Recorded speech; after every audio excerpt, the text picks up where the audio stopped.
दोस्तों मैं हमेशा आपको वेलनेस इंडस्ट्री और सिकनेस इंडस्ट्री का जिक्र कर रहा हूँ। वेलनेस इंडस्ट्री और सिकनेस इंडस्ट्री में अंतर क्या है? वेलनेस इंडस्ट्री का पार्ट ये है कि जीवन में हम स्वस्थ कैसे रहेंगे ये स्वयं हमको सीखना पड़ेगा, और बीमार होने के बाद हम दवा खाएंगे मतलब कैसे खाएंगे ये हमें हॉस्पिटल और डॉक्टर बताएगा।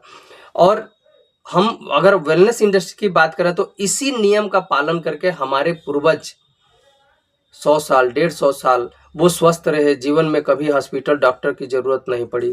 इसलिए आपको अगर उसी उम्र में जाना है, आपको अगर उसी तरह से स्वस्थ और फिट दिखना है, तो आपको वेलनेस इंडस्ट्री की पार्ट सीखनी पड़ेगी। वेलनेस इंडस्ट्री में जैसे मैंने बताया आपसे कि योगा होता है, वेलनेस इंडस्ट्री में सुबह का मॉर्निंग एक्सरसाइज होता है, जिम होता है, न्यूट्रिशन सप्लीमेंट होता है। न्यूट्रिशन सप्लीमेंट के बारे में अगर मैं बात करूं तो 2 इंडस्ट्री यानी एक दवा विभाग और एक सप्लीमेंट विभाग, दवाइयाँ दोनों में बनती है, लेकिन एक बनावटी बनती है जिस चीज का रूप परिवर्तन कर दिया जाता है और एक नेचुरल सीधे तरीके से आप तक दिया जाता है। जैसे मैं आपको एक उदाहरण के तौर पे बताऊं, अगर आयरन की गोली आपको खानी है तो किसी भी मार्केट के जो फार्मास्यूटिकल यानी दवा वाले विभाग का जो आयरन का कैप्सूल आता है उसको निकालिएगा।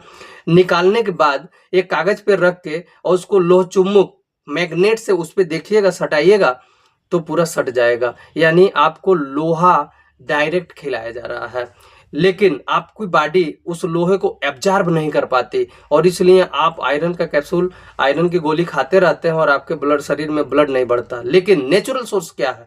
नेचुरल सोर्स है जैसे आप चुकंदर खाएं, आप पालक खाएं, आप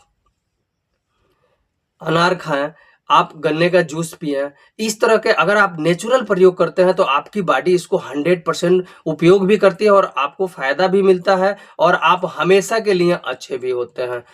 थैंक यू।